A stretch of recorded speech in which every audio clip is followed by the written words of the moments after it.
and speaking about the different forms of anger that exist, the different destructive forms of kas that exist. So v'yesh od pachos mizeh. So there's another form of anger. Another form of anger, which is of less severity than the ones mentioned before. He goes on, what is it? It's difficult for this person. This person does not anger easily. So kasha lichos, he doesn't anger easily. Interesting. So he doesn't anger easily, and furthermore, when he does get angry, his anger is not destructive. Excuse me. His anger is not destructive. He says, Ella kas muat. Rather, he goes ahead and his anger, he gets angry very little. Now, what he's describing over here is not angry very little in terms of frequency, but also intensity. So this is a person who gets angry infrequently, and also when he does get angry, it's very unintense. He goes on. The kamazamo, how long does he stay angry for? Rega velo yoser. So okay, it's a little bit of a hyperbolic, but just a moment and no more. So the idea is he gets angry infrequently, very low intensity anger, and duration is exceptionally short. Dainu, misha shakas misorer bo bateva. Ad shegam hatvuna tisorer kinegdo. So as I said, this is interesting. So remember, we talked about this before. What's the destructive nature of anger? We all know, because we've all experienced this. The destructive nature of anger is emotion takes over and intellect is gone. Intellect is gone, which is why we know that during times of intense anger, we could do totally irrational things. Things that we look back on and we say, doesn't make any sense. It doesn't make any sense that I did this. And I'm a smart person, intelligent person. Okay, that's the destructive nature of anger. So when we say that when we're describing this individual, the godless of this person is, he gets angry infrequently, the intensity is low, and the duration is very small, is very low as well. Duration is very small. Why? Essentially, this person is able to allow his intellect to rebound relatively quickly. He's able to realize what it is that is about to unfold, and is able to allow his intellect to jump back in and take over. This is what Chazal described, this type of personality.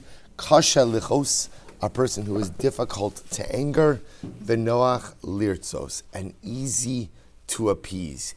So both say, interestingly enough, we normally assume that when we say noach lirtzos, easily appeased, what we normally assume that means is that if I get angry and someone apologizes to me, I quickly accept the apology. What the Ramchal is describing over here is lirtzos, being appeased, also means self-appeasement. Right, that I'm able to go ahead and recognize, no, this is not the right derech for me, not the right thing to do, and as such, again, I self-appease. I allow my intellect to come back in, take back over, and say, if I keep going down this route, it's going to be destructive. Hine zechelek tov vadai. This, of course, is a very good approach. Ki teva ha'adam is ora lekas. So as well say, he says, because this is very interesting. Kitev Adam is or lakas. Silber said it's very interesting. The nature of man is to get angry, right? Do you understand what a powerful statement this is? The nature of man is to get angry. We'll say, so why is the nature of man to get angry? What's the pshat with that? When we spoke about before, what's at the root of anger? We all know, because this, we'll say, some things, by the way, I don't need a sefer to tell me, right? I know it. What's at the root of anger? Is arrogance, is gaiva. Is gaiva, meaning I'm angry because something didn't go my way. You didn't do what I wanted you to do. You didn't say what I wanted you to say. Or even sometimes when it's self-anger, it could also be gaiva. It's also arrogance. So the idea over here is that's what it means. Teva Adam, we'll say, people by nature. We are all by nature arrogant, self-centered, egocentric beings. We can work on ourselves to overcome that. But man, by definition, is egocentric and self-centered. That's not a condemnation. It's a fact. It's a fact. That's why, again, being a caring, empathic, Bal Chesed type of person, giving person, it's an avoda, because to a certain degree it goes against my very nature. So he says, Kitev Adam Yisrael Lakas. Person's natural disposition is to get angry. And if a person finds the koach to go ahead and overcome his anger, shafilu b'shas hakas atzmo lo yivar harbe, which means, what does it mean? That means the ability to go ahead and overcome my kas so that it doesn't overtake me. Umiskabra lov shafilu osa kas hakal lo ya'amod bo zman gadol, page kuf chavtes ela yavar v'yelech. So we'll say, so here the Ramchal says the goal is overcome your anger. Now, how do you overcome your anger? When you feel it setting in, and it does set in, do whatever you can to restore internal equilibrium as quickly as possible. Be self-aware and understand that when I get angry, it's because I'm being arrogant, self-centered, and egocentric. And if I allow myself to fall into the grips of anger, I will do something I will regret. Because at the end of the day, it's not my intellect that is driving me now. Now it's all emotion. And when it's emotion coupled, especially arrogant emotion, then unfortunately, there's no telling where this could lead. So the goal is reassert control, take back control over yourself as quickly as possible. So he goes on, he says, Ve'ina oli kos pasuk, and he says, Ina olam miskayim ella b'shvil mi shebolim piv b'shas meriva. So he quotes the pasuk Tola Eretz al Blima, and he quotes the Drasha of Chazal. So listen to this: that the world exists because of a person who goes ahead and mutes his mouth in a moment of quarreling, in a moment of meriva, in a moment of fighting. Let's say, what does that mean? That almost one of the greatest personal accomplishments is the ability to restrain yourself in a moment where you could so easily get angry and fly off the handle. Let's say, isn't that profound? Isn't that profound? Right? One of the greatest, right? Doesn't say that one of the greatest accomplishments is to learn Shas, right? One of the greatest accomplishments is to give away all your money to tzedakah. One of the greatest accomplishments in life is the ability to restrain yourself at a time where maybe you even have a right to get angry. I might even be just, quote unquote, justified in anger. Hold back. Hold back. Dainu shekvar nis'orem tiva obakas, at a time where my teva tells me it's time to get angry. V'hu bihiskabruso bolim piv. But I find the inner strength ultimately again to assert autonomy and prevent myself from getting angry. So I would say, so here in this little piece we see the power, the destructive nature of anger is that intellect is put on hold and emotions take over. The root of anger, egocentricity, self-centeredness, selfishness. Therefore, the goal is, when I do get angry, to take back personalistic control as quickly as possible. How do I take back the reins over myself as quickly as possible? That ultimately, again, is the goal. Now, says Ramchal, we'll just do one line of this. He says, but there is one other. Amnam midaso shehilal azakin ola al kolela. He says something so beautiful. He says, page Kuf Chav Tes, about 5 lines down. He says there is one more level in all of this, and that's the Niddah of Hillel. What was the Niddah of Hillel?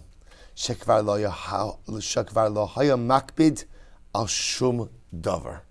Hillel never got angry. Afilu his orush shal kas lo nasaho. Even, I will say, sometimes, you feel anger bubbling up inside of you when something's happening. You feel it, right? You feel it. It's like acid reflux. It's like emotional reflux, right? You feel it building up in there, right? And it's about Hillel never even had that. Forget about the fact that he never actively externally got angry. He never even allowed his orurus of kas, an awakening of anger inside of him. Zehu vadai hanoki min hakas mikol vakol. I will say, so this is what it means, Nikios. Remember again, this whole chapter is titled the Prate Nikios. We're talking about how to go ahead and cleanse myself from any vestige of sin, to ultimately again rid myself of any little bit. So Hillel, lest you think that this is impossible, Hillel reached this level, right? Hillel was this person, I will say, who didn't even experience his orurus of kas, not even an awakening of anger. So we'll say, remember again, this goes back to the Gemara Masechah Shabbos. Remember this story where the two individuals made a bet, right? They placed a wager. As one of the guys said, I guarantee you I can get Hillel angry. So remember again, this was the story where he knocks on Hillel's door on Erev Shabbos. He says, right, Hillel po, And he starts asking Hillel all of these inane questions. Hillel's trying to take a shower for Shabbos. Right? The Gemara says he's washing his hair. He's trying to wash his hair for Shabbos, and the guy keeps knocking on his doors. And he asked all of these ridiculous questions that were so inane, so unimportant, and certainly, again, didn't need to be asked on an Erev Shabbos. And yet what? Hillel will not lose his cool. He constantly answers question after question after question, until finally the guy loses it with Hillel. He said, Hillel, what's the matter with you? Because of you, I lost 300 zuz, whatever amount of money that he lost. He got angry at Hillel because Hillel didn't get angry. So Hillel says, I forgot the lashon of the Gemara, but it's something to the effect of, Kedai osa ish, it's kedai for this person to go ahead and lose as much money as he lost, right? V'lo yagis Hillel, and Hillel shouldn't get angry. So as I said, obviously what Ramchal, we'll stop with this, but what Ramchal is describing over here, obviously is the highest level. A highest level where ultimately, again, it's not just about simply controlling my anger, but this higher level where ultimately, again, a person is even purging themselves of the Niddah of Kas, that his orus, the awakening of anger, does not even set in. How to reach that level, how we get to that level, Emir Hashem, we'll see tomorrow. Shkoyach.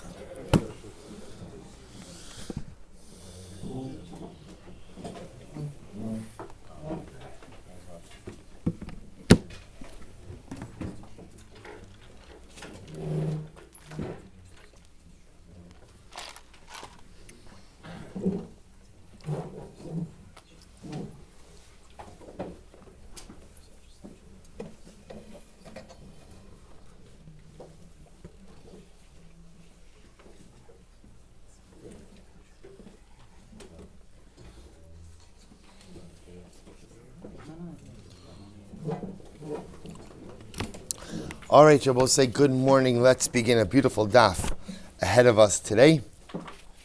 Today's daf is Lamed Gimel 33.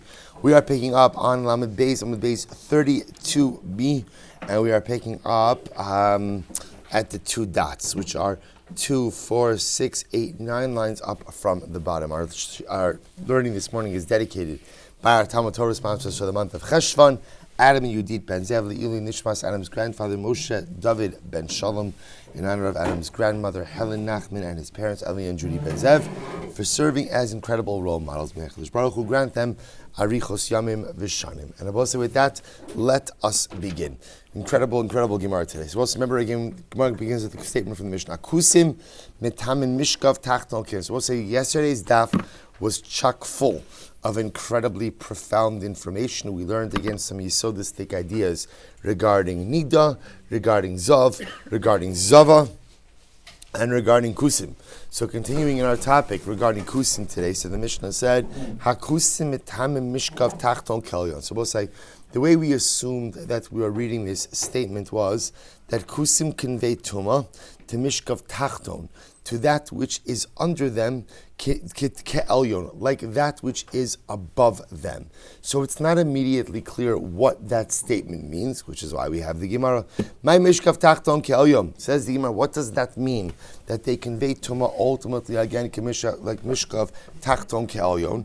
Ilema, see if you want to tell me that means the i'ika yud matzos, the yasiv alayu mitamulahu. So we'll say, if you want to say it's as follows, that if you have a kusi, and the kusi is sitting on top of 10 mattresses, that halacha l'maisa, the kusi goes ahead and conveys tumah to all 10 mattresses, right? Everything below. So you both say, remember again, mattress number 1 will become tameh, also what we call maga. There's direct contact between the kusi and mattress number 1. What about mattresses 2 through 10? That the kusi is not directly coming in contact with. So the Gemara says maybe that's what the Mishnah means, that the kusi conveys tumah ultimately to everything that is below him. To which the Gemara says that's obvious. Pshita, the hadaras l'rabosai. That's called tumas medris. Right? Tumas medris means anything that supports the weight of someone who is tameh. Right? Anything that is underneath, supporting the weight, ultimately again becomes tameh. So we'll say, so that's not a chidush. I know that. Ella, rather what it means is like this. She'ehei tachtono shel boal nida ke'elyono shel zav. Rather I will say what the Mishnah is coming to teach me is as follows. That which is under a man who has relations with a Niddah. So let's remember again, if a man has relations with a Niddah, in addition to, we normally focus on the punishment, that we're leaving aside punishments right now. Now we're talking about tumah, right? So if a man has relations with a Niddah, he becomes tumah. The nature of that tumah we're going to discuss in just a little bit. But the idea that the Gemara is saying over here is that which is under a Boal Niddah, that which is underneath a man who has relations with a Niddah, Ke'el Yono Shel Zav, is the equivalent of that which is on top of a Zav. Ma El Yono, so what does that mean? Ma El Yono Shel Zav, Eino Metame Ela Ochlinu Mashkin. But say just like that which is on top of a Zav, and we'll define what this means in just a moment. Remember again, when different items contract different levels of tumah. So what we're saying over here is that which is on top of a Zav only contracts tumah to the point that it has the ability to convey tumah to Ochlin and Mashkin.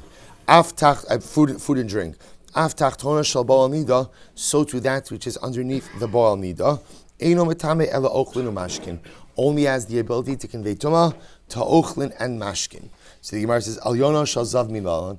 We'll say, how do we know that which is on top of the zav only conveys tumah to ochlin and mashkin? Dichsiv v'chol hanogea b'chol asher tachtav yitma. Supposed to listen to this. Anything that will touch, anything that comes into contact with that which is under the zav, the Gemara says will convey tumah. So yitma. So my tachtav. I will say, what does that mean? Anything that is tachtav of the zav, top of lamed gimel. Ilema tachtav dizav. If you want to say that, it literally means anything underneath the zav has the ability to convey tumah. So that I already know. Maybe ish asher yiga b'mishkavo nafka. I will say that the pasuk already says that anyone who comes into contact with that which the zav rests upon shall contract tumah. Ella hanogeh b'chal sheyezav tachtov umaynihu. We'll say, what does tachtov refer to over here? Elyon shel zav. We'll see, this is very interesting. The Gemara is dashing over here that the pasuk of v'chal hanogeh b'chal sheyeh tachtov does not mean that which is under the zav. Rather, what does it mean? That which the zav is under. So it teaches me that halacha l'maisa, if something is resting on top of the zav, that contracts some level of zav tumah as well. Now, granted, we're going to see that it contracts a lesser form of tumah, but a form of tumah nevertheless. Nisku akasav, get parentheses. Nisku akasav mituma chamura. But I will say, here's what happens. So that which is, so remember, this is a fascinating drasha. So v'chol hanogeh b'chol sheyeh tachtav yitma, which now we're translating as anything that touches, anything that the zav was under, will become tamei. So therefore, if something is on top of the zav, it contracts some level of zav tumah and has the ability to convey that tumah as well. Yitma. But however, again, what do we learn from here? Niskwa kasav mituma chamura, that which was on top of the zav, Rabbi say, is removed from the category of tumah chamura. Veheviu lide tumah kala, and it only has the ability to convey a lesser form of tumah. What does that mean? Lomar lecha she'eno metame ela ochlin umashkin. To teach me that what? It only conveys tumah to food and to drink. So we'll see where the Gemara gets that drasha from in just a moment, but just to understand the fact that the Gemara is espousing. Two facts. Fact number one, I should say three facts, but the first one is obvious. That which the zav rests on top of course, becomes tummy. That's tumas medras. That's already a given. The chiddush over here is that which is on top of the zav also contracts zav tumah. Not only does it contract zav tumah, but what? It has the ability to convey tumah as well. But it only contracts and therefore conveys a lesser form of tumah, and it only therefore has the ability to convey tumah to ochlin and mashkin, food and drink. Says the Gemara, Ema niska kasav mituma chamura delo metame adam letame begadim aval adam o begadim litame. We'll say maybe that which is on top of the zav, it's true that it is taken out of the realm of tumah chamura, more severe tumah, and therefore only possesses a lesser form of tumah, and therefore can only convey tumah to certain items. Maybe I will say what it does is like this. Here's what's very interesting. If something possesses what we call tumah chamura, a more severe form of tumah, when that item touches a person, not only does that item convey tumah to the person, but also what? Conveys tumah to the clothing that he's wearing. Which was very interesting. So tumah chamura, if I touch a tumah chamura, I become tameh, and my clothing becomes tameh as well. Maybe this item which is on top of the zav, which you're telling me has been removed from the category of tumah chamura, so therefore only conveys tumah kala. So we're assuming that tumah kala means it just conveys tumah to ochlin and mashkin, food and drink. Maybe it does like this. Maybe tumah kala means if a person touches it, the person's body becomes tameh, but his clothing does not. So therefore, this item could convey tumah either to the person or to his clothing, but doesn't automatically convey tumah to the person and his clothing with contact with the person. To which the Gemara says, Amakra yitma. Therefore, we'll say the pasuk says yitma tumah kala mashma. So we'll say this is actually quite interesting. The Gemara says over here that the lashon of yitma, we'll see this more in tomorrow's daf as well, where this comes from. But the Gemara explains over there that the lashon of yitma always refers to a lesser form of tumah. A lesser form of tumah, good tumah kala. So therefore I will say, halacha number one is that tachtono shel zav is metame. But it doesn't mean that which is under the zav, because that we already know. Rather, it refers to that which is on top of the zav becomes tameh. That item conveys only tumah kala, which means it only impacts what? Only impacts ochlin and mashkin, food and drink. Does not impact adam ubegadam. Does not impact people or clothing. Good. V'tachtono shel bal minala. So we'll say, so now remember again, the brayso before equated that which is under the zav, that which is on top of the zav, to that which is under the boel niddah. To teach me that just like that which is on top of the zav only conveys tumah to ochlin and mashkin, so to that which is under the boel niddah will also only convey tumah to ochlin and mashkin. Minalan. So where do I know that? Right? And then I will say, see, what we're asking over here is really, where do I know that which is under a boel niddah does not convey tumah to adam and kalim? The sanya. So the pasuk says over here. The pasuk says utihi niddah sa alav. We'll say the pasuk says that when a man is boel niddah, so what happens? Literally translated is her tumah is upon him. So the Gemara says, I might have thought yachol ya'aleh l'raglah. So this is actually very interesting. I might have thought that because of that, her schedule becomes his schedule. I was supposed to say, let's say a man has relations with a niddah during the third day of her nidus, which means that what? She's going to go to the mikvah 4 days later, right? 4 days later. I might have thought that Allah Lamaisa, he should be on her schedule. And when she becomes tar, he'll become tar. As I look at Rashi, Ya'ala l'ragla, Ya'ala l'sofa, Kigon ba'ala b'shishi shala, Yitbol belel hamacharas kimosa. So it's actually very interesting havamina. So I would have thought that because his tumah is an extension from her, so therefore when she could go to the mikvah, he can go to the mikvah. Even though again for him it's not going to be a 7-day tumah, it might just be a 1, 2, 3, whatever it is. So the Gemara says, Yachol ya'ala l'ragla tamalomar yitma zayin yamim. Therefore, the pasuk says by him that he will be tameh for 7 days. So we'll say his clock begins as soon as the bia with the niddah occurs, and even though she might go to the mikvah 2 days later, he has to observe 7 days of tumah. So if that's the case, umat tamulomar utihi niddah sa'alav. So we'll say, what's the meaning of the pasuk when it says her nidus will be on him? Sheyachol lo yitma adamu kli cheres. You might have thought that he doesn't have the ability to convey tumah to a person or to an earthenware utensil. So the Tamulomar utihi niddah sa'alav. Therefore, the pasuk says, her tumah shall be upon him. Mahi metama adamu kli cheres. This is incredible. Just like a niddah has the ability to convey tumah to another person as well as to an earthenware utensil, afhu metame adam ukli cheres. So to the boel niddah also has the ability to be metame adam and kli cheres. I mahi osem mishkav umoshav letame adam uletame begadim. But I will say, just like a niddah, right? If she goes ahead and sits on something, ultimately, again, that object has the ability to convey tumah to a person. And not only does it have the ability to convey tumah to a person, but what? When that person becomes tameh, his clothing becomes tameh as well. I would think that the boel niddah could do the same. Afu oseh mishkav u'moshav l'tameh adam l'tameh begadim. So too, again, the boel niddah should be able to convey tumah. If he sits on something, that object should also convey tumah to a person and to his clothing. Talmud Lomar, the chala mishkav asher yishkav alav yitma. There also the pasuk says, anything he sits on shall become tameh. She'ein Talmud Lomar, the chala mishkav asher yishkav alav yitma. So the pasuk didn't need to state this. Uma Talmud Lomar, the chala mishkav asher niskwa kasav mituma chamura.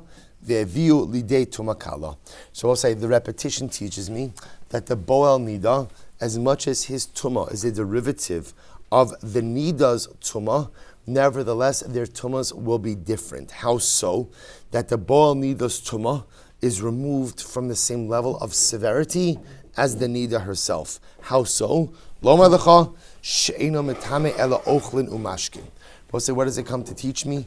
That halacha l'maisa, the boel niddah, his tumah only conveys tumah, or I should say, if he comes in contact with an object, it only conveys tumah to ochlin and mashkin, to food and to drink.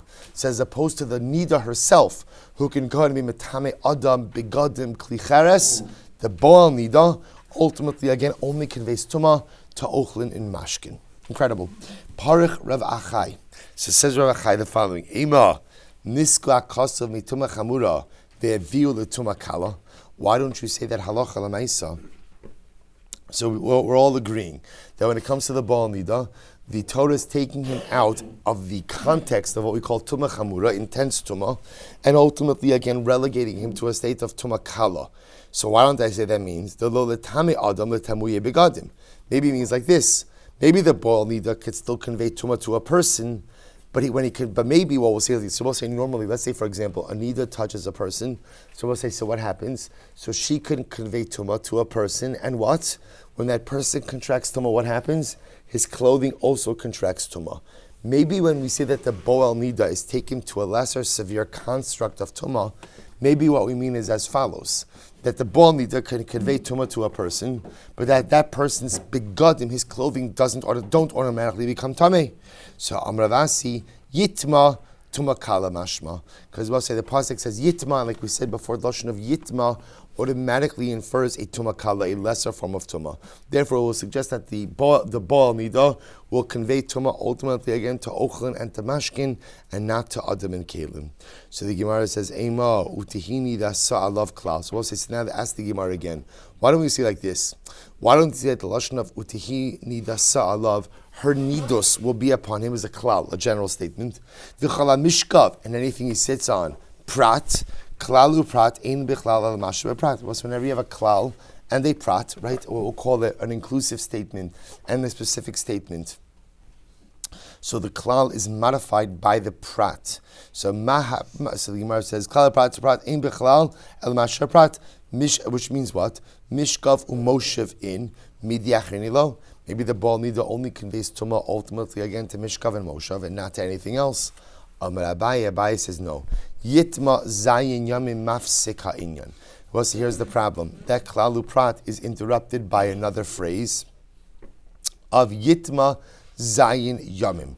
Ultimately, again, it will be tameh for 7 days. So mafsik ha'inyan. Haviklal uprat hamuruchakin zemizeh. This is fascinating. There will say, it turns out that what? That ultimately, again, this pasuk is a klal and a prat that are far away from each other. So you will say, in general, what we're saying over here is that the way a klal and prat work is on the klal and prat are juxtaposed.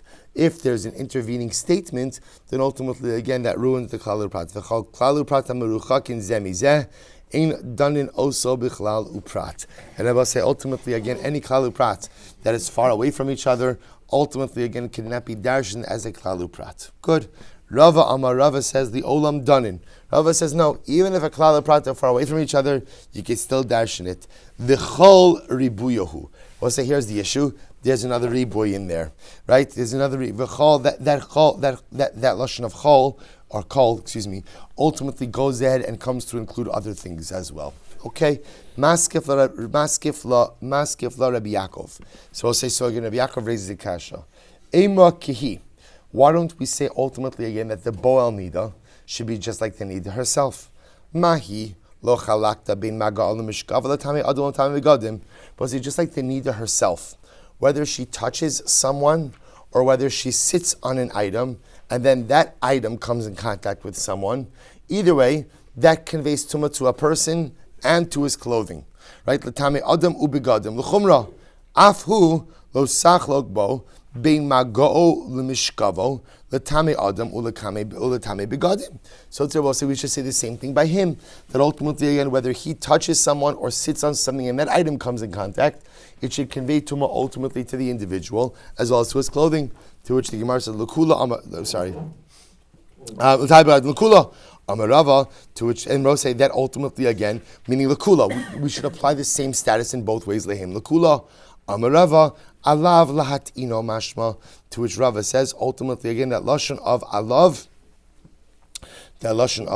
ultimately again seems to go ahead and convey the idea. If you look at Rashi, alav lahachmir mashma v'lo lahakel.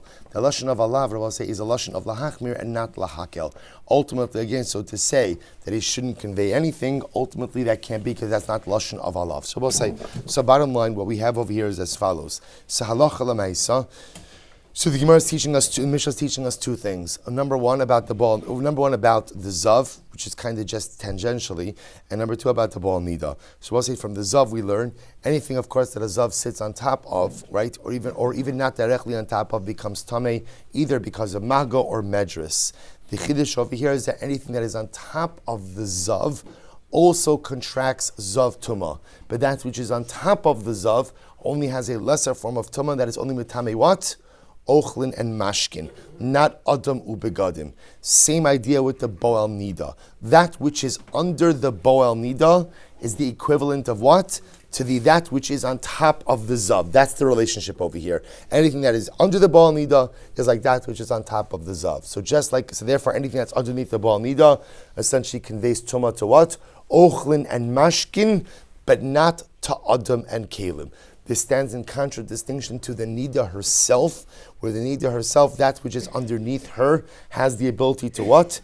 To convey tumah ultimately again to Adam ul begadim, which means they will say that if a Niddah or that which she sits on top of comes in contact with someone else, it conveys tumah to that person as well as to his clothing. We'll say these are all the halachos. So again, halachos of tumah and tara. Now you're well versed. Says the Gemara. We'll say it's kavaiter. Mepnei shem bo'al nidus. Ultimately, again, so we'll say, why is it that the kusim ultimately again have this presumptive status of tumah? So remember, because the Mishnah said because they are bo'al niddah. So let's remember again. So the Mishnah started off with talking about benos kusim, right? Kusim girls, baby girls. We saw yesterday's Gemara. We'll say then the Mishnah transitioned to speaking about kusim themselves. Hakusim etamem mishkav tachton ke'alyon mipnei she bo'al nidos. Kusim themselves, Rabbi say, also convey tumah. Why? Because the assumption is they are bo'al nidos. They're having relations with women who are nidos. So the Gemara says ata kulu. So we'll say first now second wide line lamed gimel lamed aleph. Atu kulan bo'al nidos ninu. Every single kusi is a bo'al niddah. So we'll say, so first I'll state that doesn't make sense. So what about kusim who aren't married? What about young kusim? Amr Yitzchak migadla binisuin shanu. Married kusim. You're right. It's referring to men who have relations. So we'll say, so ultimately again, yes, any kusi man who is married ultimately again has the status of a bo'al niddah.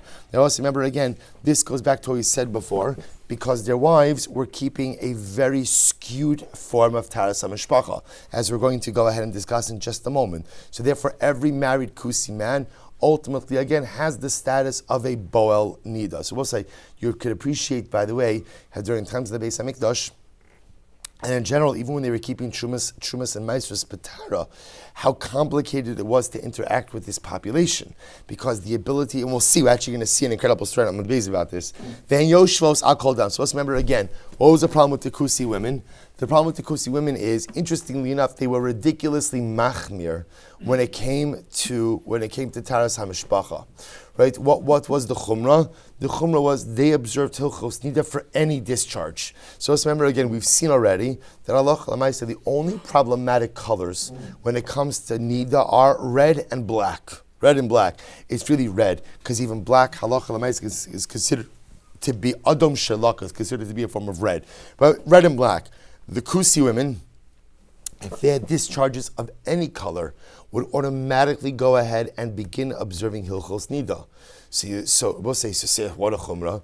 Remember, it's a chumrah, but it's a chumrah hamevi ali de kula. Because what was the problem? Because let's remember, we gave an example in Rashi yesterday. What could happen? Let's say on Sunday a woman has a yellow discharge, so a Kusi woman begins to observe 7 days for Niddah. Then on Tuesday she has a red discharge. So really, technically, what should happen? Right, the 7 days start from the red discharge. So the problem is she's going to the mikvah 7 days after the yellow discharge, which technically means that she's going to the mikvah while she's still in Niddah. And therefore, again, her husband, right, her Kusi husband, is a Boel Niddah. So says the Gemara, Tanya, Rabbi Meir, Imhen Yoshvos, Al Kol Dam V'Dam, Takana Gedol Lehi Lahem.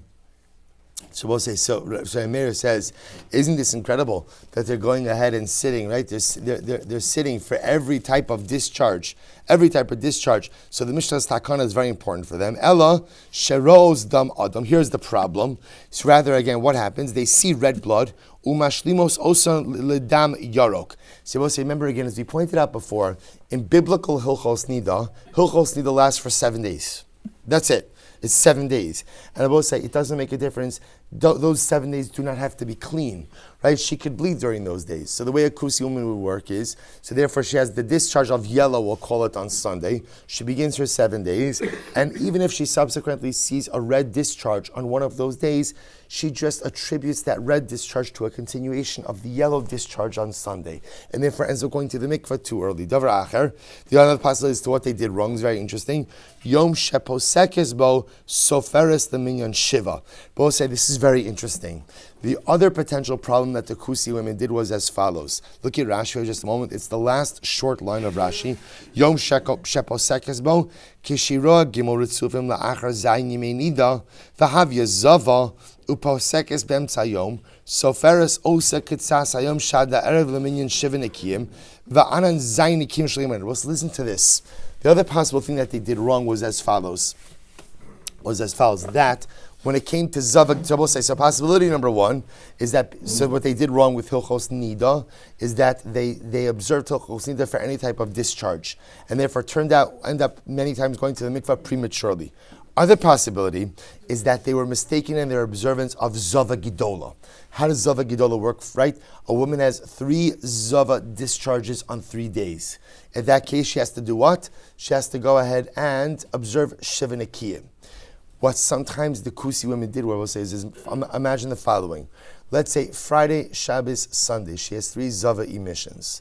She stops Zavaing by Sunday afternoon. So they would observe the rest of Sunday as day number 1 of the Shiva Nekiyim.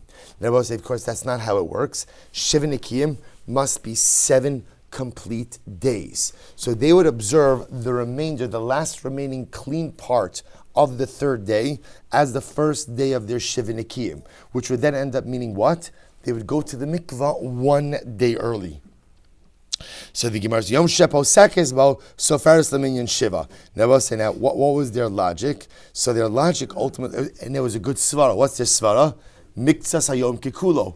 Part of the day counts as the whole, which I will say is an absolutely true concept. So for example, we also have this in Hilchos Niddah, but on the other end, if a woman becomes a Niddah 5 minutes before Shkia, right, 5 minutes before sunset, halacha l'maisa, that's her first day of Nidus, right? You don't need complete days. Shiva Nekiyim is different, right? Shiva Nekiyim requires 7 complete days.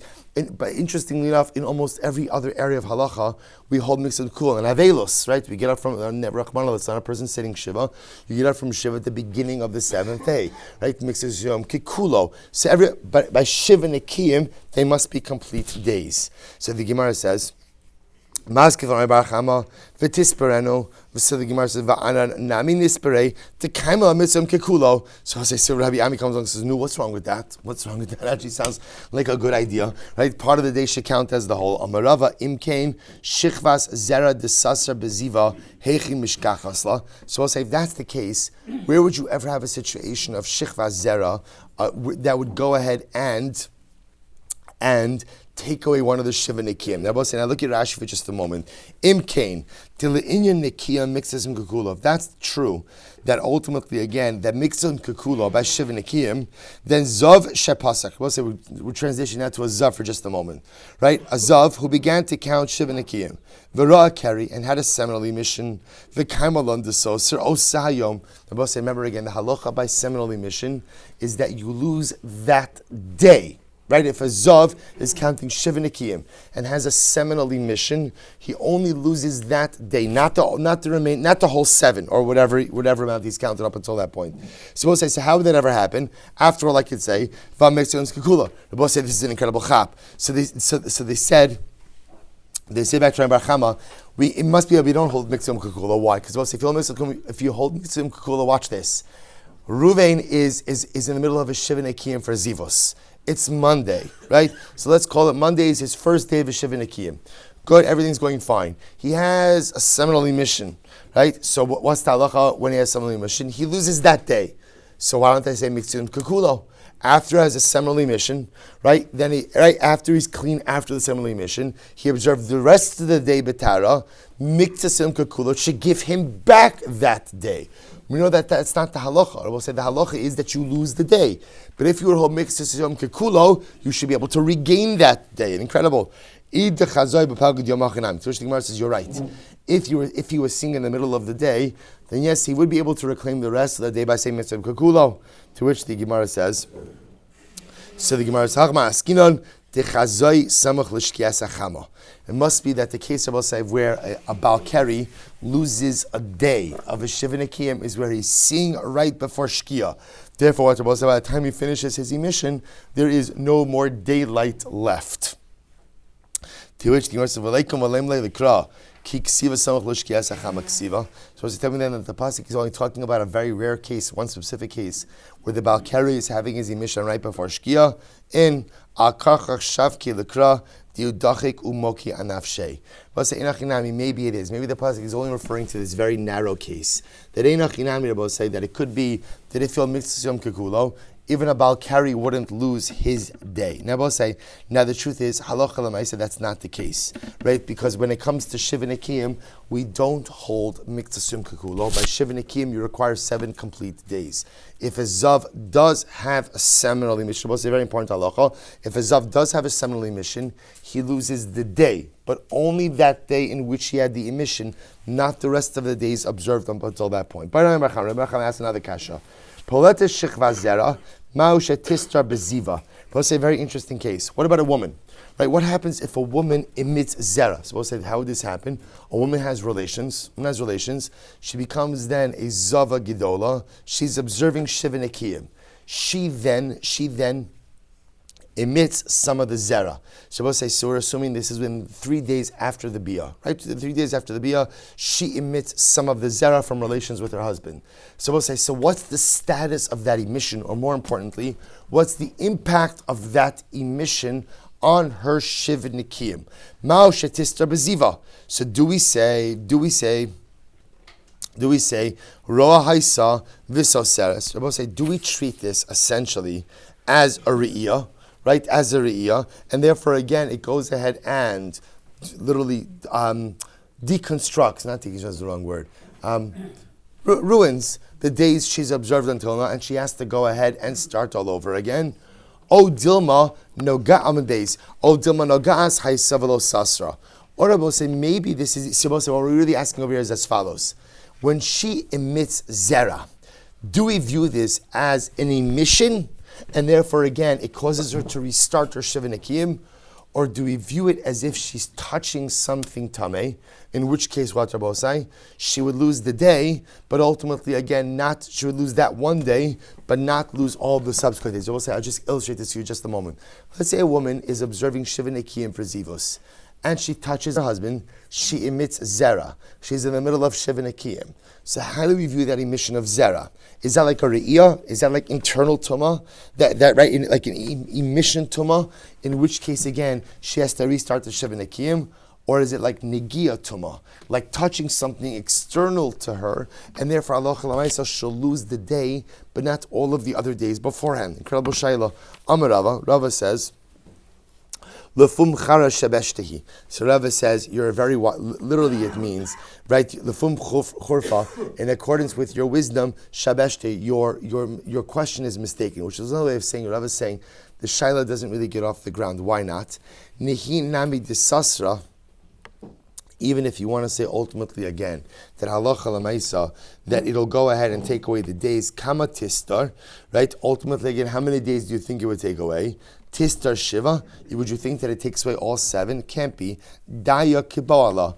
Ultimately again, should be no different than the man with whom she had relations. Look at Rashi. Daya kiboala. Zav hamona. Vera kari. I'm supposed to listen to this. If a zav who's counting shiva nikiyim has a seminal emission, we will say where that is tumah coming from his body.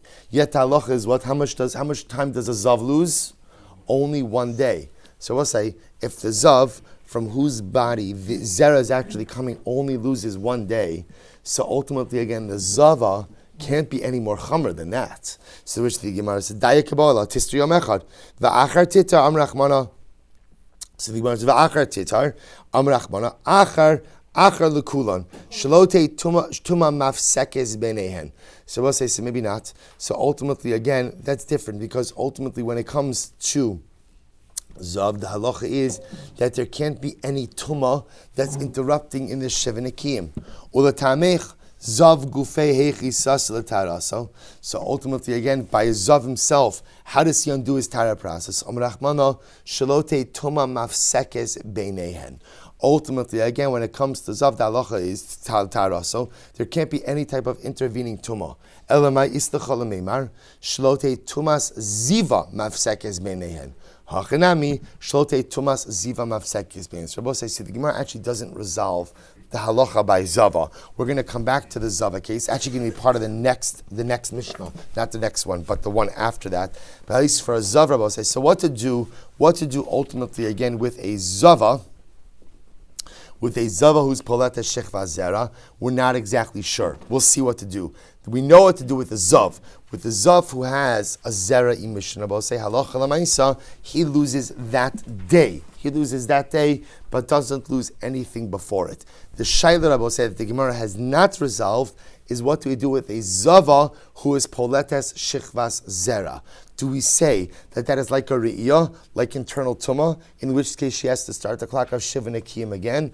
Or do we say it's like negia, like touching tumah, and therefore she loses the day but nothing else? The Gemara doesn't resolve that. Weiter. Then chayavan alein al bias mikdash. So we'll say, remember again, so the Mishnah said, we're speaking about the tumah of kusim, that if a kusi who is considered to be a boel niddah, right, ultimately again in chayavan alein al bias mikdash, told me that what? That if halacha lemaisa, the kusi sits on something, right, and then ultimately again I put on that article of clothing and enter into the Beis HaMikdash, I am not chayiv for bias mikdash, right?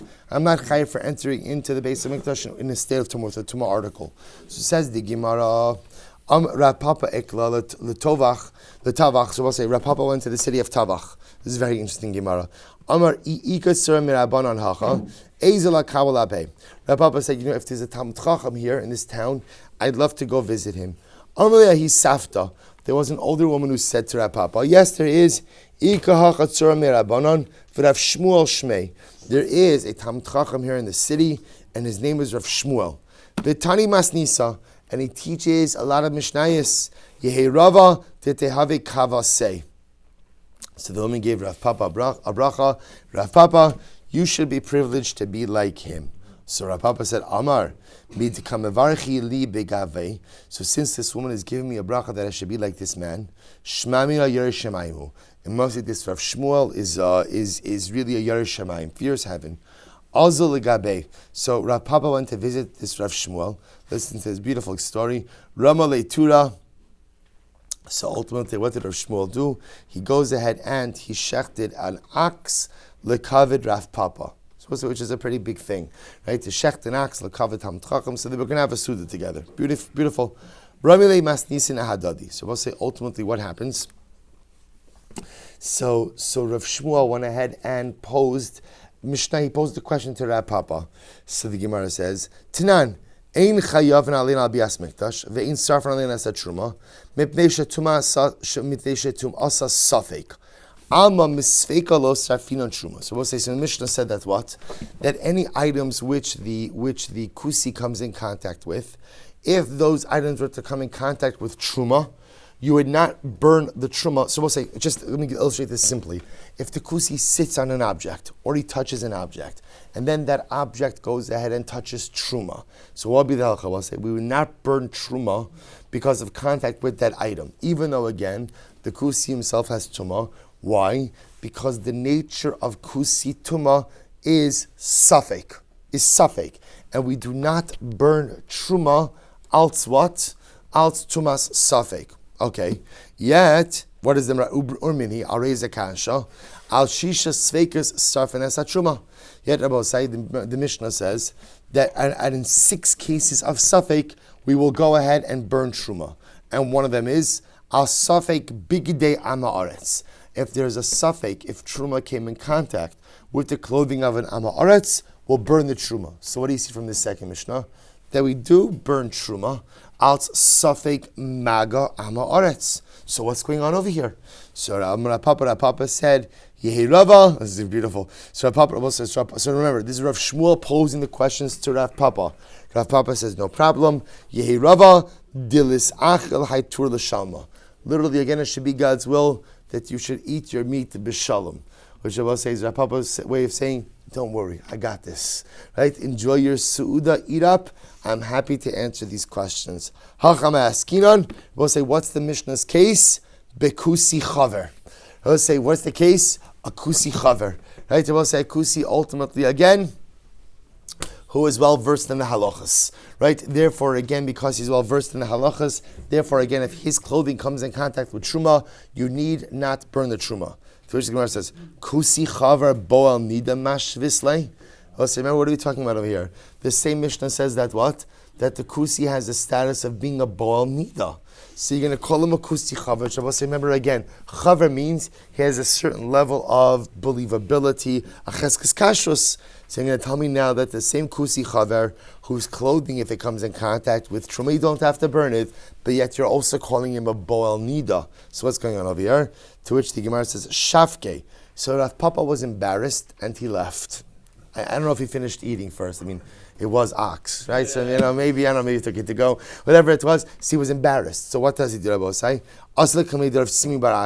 So we'll say, Rav Papa brought this issue before Rav Simi bar Ashi. Amrlei, my tamelo mashnisle. So Rav Simi bar Ashi says to Rav Papa, why didn't you answer Rav Shmuel by saying the following? What's the Mishnah's case? Bekusi shataval. We're talking about a kusi who went to the mikvah. Va'Allah comes out of the mikvah. The daras a big day chaver. So we'll say, what's the case over here? The case is where the kusi went to the mikvah. He came out of the mikvah. He walked on the clothing of a chaver. Va'azlu big day chaver. V'nag'u b'truma. Now we'll say, now watch this case.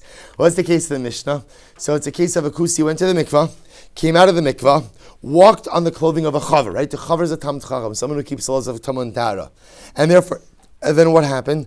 The clothing of the chaver touched truma. So what am I concerned about over here? Di'imi shum tumas ama'aretz. So say, what am I concerned about? If you want to say, well, now the clothing of the chaver came in contact with an ama'aretz. So maybe we should be concerned about the tuma tavile. So I'll say, so the good news is that what did the kusi do before he touched the clothing of the ama'aretz? What did he do? He went to the mikvah. Now here's the shaila. The shaila is, it's nice that he went to the mikvah, but is his immersion valid or not? After all, v'imi shum boal niddah, safek ba'al b'karov, safek lo ba'al b'karov. So here's the issue. It's very nice that the kusi went to the mikvah, but what's the big shaila with the kusi, Rabbi say? What's the big shaila with the kusi? It could be that even though he went to the mikvah too early.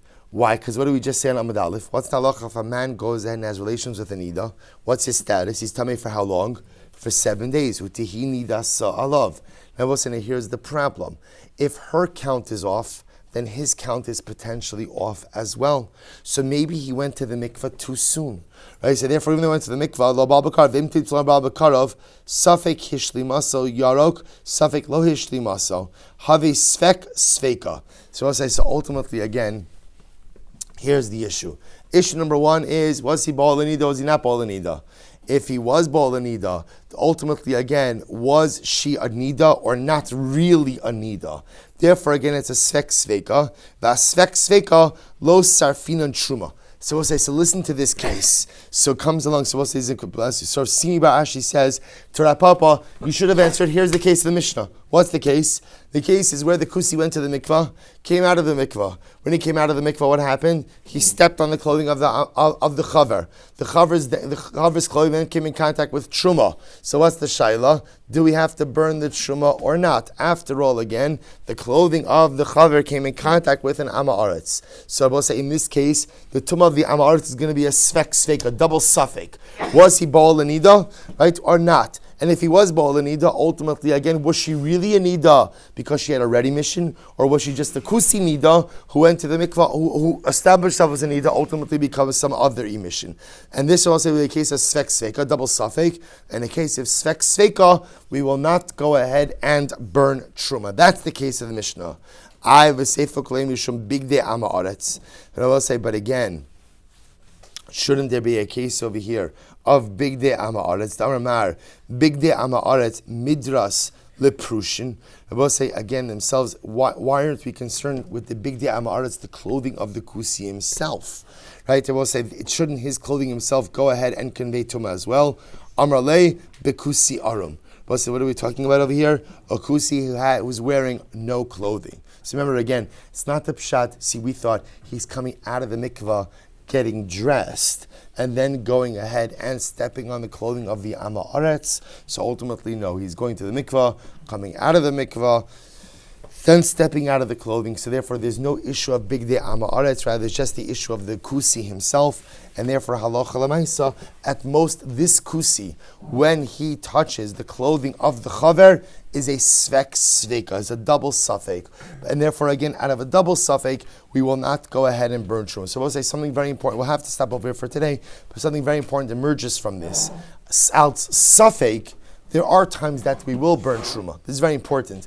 There are times of suffix that we will burn truma. Svek svek, a double suffix, we will not burn truma. And therefore the Gemara suggests that the case ultimately again of the Mishnah was a case of svek svek, a double suffix. We'll say coming attractions tomorrow. Tomorrow's Mishnah is an incredible Mishnah. We're going from Kusim to Tzdukin. Just gets better. Just gets better. Mir Hashem tomorrow.